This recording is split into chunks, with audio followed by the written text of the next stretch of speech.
मौलाना फजल रहमान साहब को दुबई की मीटिंग पर शदीद तहफ़्फ़ुज़ात हैं, छोटे मोटे नहीं है, शदीद तहफ़्फ़ुज़ात। ठीक है। दूसरी बात यह है कि जो असल बात है जो मेरी समझ से बालातर है वो ये है कि दुबई में क्या हुआ, क्या फैसले हुए, क्या अंडरस्टैंडिंग हुई, क्या अंडरटेकिंग हुई, उसका किसी को अब तक पता नहीं है। यानी अगर कुछ हुआ है तो वो इतना दबा के रखा हुआ है, they have kept all the cards with their chest, कि समझ ही नहीं आ रही कि क्या हुआ है। उस पर तो वजाहतें देना पड़ेगी। मगर जो इंटरप्रेट किया जा रहा है वो ये है कि एक तो पीपल्स पार्टी ने प्रवेल किया है कि जनाब इलेक्शन में आप मजीद ताखीर नहीं करेंगे। ठीक है, अग्री किया नून लीग ने? कोई चॉइस नहीं थी। अच्छा। दूसरी बात यह कि पीपल्स पार्टी ने तकाजा किया कि हमें आप स्पेस दें सिंध में, हाँ सॉरी पंजाब में। हत्ता के जरदारी साहब ने उससे पहले 5 नाम भी ले दिए थे कि इन नामों के अगेंस्ट आप अपना बंदा खड़ा नहीं करेंगे। क्या PMLN ये तस्लीम करने जा रही है? अगर ये वो तस्लीम कर रही है तो वो इसके जवाब में मांग क्या रही है पीपल्स पार्टी से? देखें ये तो गिव एंड टेक होती है ना इलेक्शन में, तो देयर इज नो चैरिटी और नो फ्री लंच। तो ये सारी चीजें उन्होंने बड़े कमाल तरीके से अब तक पब्लिक नॉलेज से छुपा के रखी हुई अच्छा। है। दूसरी तरफ नाम लिए बगैर लोग ये कहते हैं कि कुछ कुव्वतें ऐसी हैं जो ये चाहती हैं कि अगर आपने इलेक्शन करवाने हैं तो आप ये चीज पहले मुकम्मल करें। अच्छा। उस ये चीज में फेट जो है वो PTI के चीफ जो है उनकी फेट का डिसाइड होना है। सही है। क्या वो नाअहल होंगे? क्या वो गिरफ्तार हो के उनको किसी मुकदमे में सजा होगी? अच्छा। ये बहुत बड़े सवालिया निशान है। और इनका जवाब जो है वो उन्हीं कुव्वतों को, मैं भी नाम नहीं ले रहा हूँ अक्लमंदी से, अच्छा, उनको जवाब चाहिए।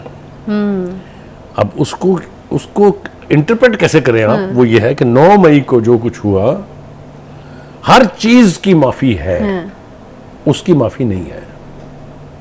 आपने देखा कैसे कैसे खौफनाक बयान हमने सुने।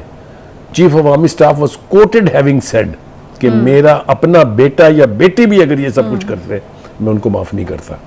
वैसे पसे पर्दा चल क्या रहा है? मतलब अगर ये गिरफ्तारी होनी है, जिसके हवाले से जो चेयरमैन PTI भी बारहा ही कह चुके हैं, बल्कि एक पिछले इंटरव्यू में तो उन्होंने यहाँ तक कहा कि इस हफ्ते मेरे मुताबिक हो जानी चाहिए थी, पता नहीं क्यों नहीं अगले हफ्ते। मैं उसी ये तो बहुत सही रेफरेंस आपने दिया। उनका वो सो कॉल्ड खिताब जो होता है, उसमें उन्होंने कहा कि मैं तो सोच रहा था कि ये पीर को मुझे पकड़ लेंगे, और अगर इस पीर को नहीं पकड़ा है तो इस हफ्ते में मुझे पकड़ लेना। पता उनको भी है कि मेरी गिरफ्तारी होनी है। अदालतों का रवैया जो है वो सरप्राइजिंगली थोड़ा सा तब्दील हो रहा है। वो जिन्हें हमने सहूलतकार कहा, वो जिन्हें हमने उनके फैसिलिटेटर्स कहा, हमने उनके प्रोटेक्टर्स कहा, पता नहीं क्या क्या नाम हमने अदालतों को दिए। मतलब है, मैं समझता हूँ कि मीडिया के अंदर अदालतों के किरदार के हवाले से जितनी नेगेटिव गुफ्तगू इन दिनों में हुई है, माजी में कभी नहीं हुई। अब हम देख रहे हैं कि अब वो जो सिलसिला जारी था, जिस तरह वो जुमा बाजार लगा हुआ था जमानतों का, वो भी नहीं है। जमानतें कैंसिल भी हो रही हैं, जमानतें रिफ्यूज भी हो रही हैं। अदालतों में तलबी का तकाजा बढ़ता जा रहा है और पेश होना पड़ेगा। ये भी आज एक अदालत ने कह दिया कि उनको पेश होना पड़ेगा। अगर ये सूरत हाल तय करनी है तो फैसले बहुत जल्दी करने होंगे, क्योंकि अगस्त में अब ज्यादा टाइम नहीं है। That means you are left with only few weeks. अब क्या अदालतें कोऑपरेट करेंगी इस हवाले से कि जो ही ये पेश होंगे फर्द जुर्म आयद होगी और साथ ही सजा हो जाएगी? उस प्रोसेस को भी तेज करना पड़ेगा अगर ये ऑब्जेक्टिव आपने अचीव करना है तो। लिहाजा अब आ जाए जनाब, इसमें फर्दर कंफ्यूजन कहाँ है? अयाज सादिक साहब ने आज ये कहा है कि जनाब हमें तो अभी यानी इंतखाबी इस्लाहात करनी है। वो जो एक मामला चल रहा है, आपको पता है ना, वो कमेटी के अंदर जिस इजलास का बाइकआउट किया है, हालांकि वहां पर अली जफर साहब जो हैं वो PTI की नुमाइंदगी कर रहे हैं, सेनेटर अली जफर जो लॉ मिनिस्टर थे उनके दौर में, उन्होंने इजलास का कर दिया boycott, but that doesn't mean कि वो रुकेंगे।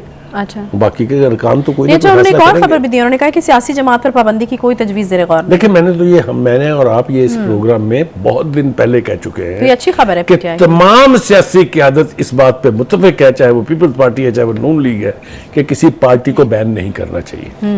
मेरे ख्याल से sanity has prevailed and this was an absolutely perfect decision. ठीक हो गया।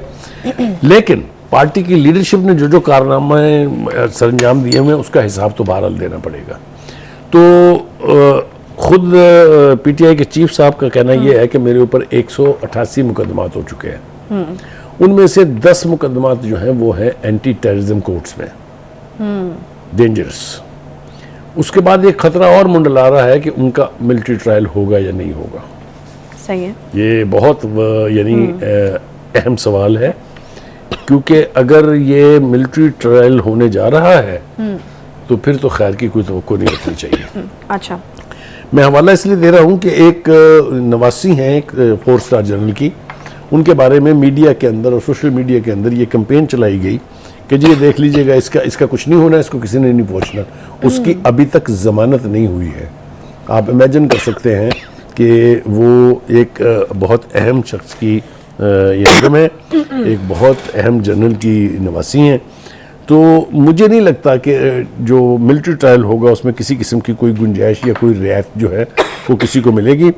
जो डेंजरस बात है वो ये है कि जितने भी 102 लोग जो ट्रायल हो रहे हैं मिलिट्री कोर्ट्स में, उन सब ने और बहुत से दीगर लोगों ने मुश्तरका तौर पे पीटीआई के चीफ को जिम्मेदार करार दिया है 9 मई के तमाम तर वाक़यात का।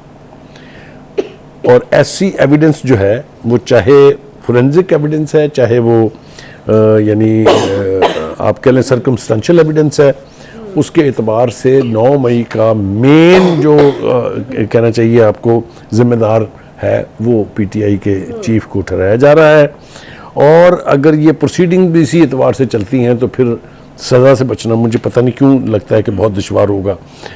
दूसरी बात यह है कि अब चूंकि आवाज़ें भी ऐसे ऐसे जगहों से आने लगी हैं कि उनकी सबसे बड़ी हमायत जो है वो इजराइल के नुमाइंदे ने की है, आपने और मैंने जिक्र भी किया था इसका। अब उसकी भी वजूहात हैं। देखिए, एक तो ये कि हज़रत साहब जो हैं दामाद रहे हैं एक ऐसी यहूदी फैमिली के जो कि बहुत अच्छी तरीके से जानी जाती है, और यानी गोल्ड स्मिथ का मैं जिक्र कर रहा हूँ, आप भी समझ रही हैं। फिर ये कि उनके बच्चे जो हैं वो भी अभी तक उनकी साबका बेगम के पास पल रहे हैं, और बच्चों की तादाद के हवाले से तो मैं जान के इस वक्त कोई जिक्र नहीं करना चाहता। तो मौलाना फजल रहमान साहब जो हैं वो हमेशा से मुस्तकिल बुनियादों के ऊपर ये कहते रहे हैं कि यहूदियों का एजेंट है। तो बहुत सारी चीज़ें गड़बड़ हुई भी हैं। तो ये बात हम इंतहाई जिम्मेदारी से कह सकते हैं कि सियासी एतबार से all is still not well in the state of Denmark. बहुत सारे कन्फ्यूजन्स हैं, इन कन्फ्यूजन्स को कैसे समेटा जाएगा, कैसे तय किया जाएगा। डेवलपमेंट्स हो रही हैं, मिसाल के तौर पे 2 अफराद जो हैं ओन चौधरी साहब और नोमान लंगड़ियाल साहब, ये एडवाइज़र्स थे या स्पेशल असिस्टेंट थे, उनको उनकी पार्टी ने कहा था कि आप ये ओहदे छोड़ दें, उन्होंने ओहदे छोड़ दिए हैं। और मेरे ख्याल में जरूरी था अब आगे इलेक्शन के लिए, अगर आपने इलेक्शन लड़ना है तो फिर आपको और एक दूसरे के मद्दे मुकाबले अगर लड़ना है, ये चीज़ क्लियर कर चुके हैं अलीम खान साहब। तो कहने का मतलब ये है कि अब देखना ये है कि इस पूरी सूरत हाल में आईपीपी जो है इस्तेकाम पाकिस्तान पार्टी वो कैसे परफॉर्म करती है।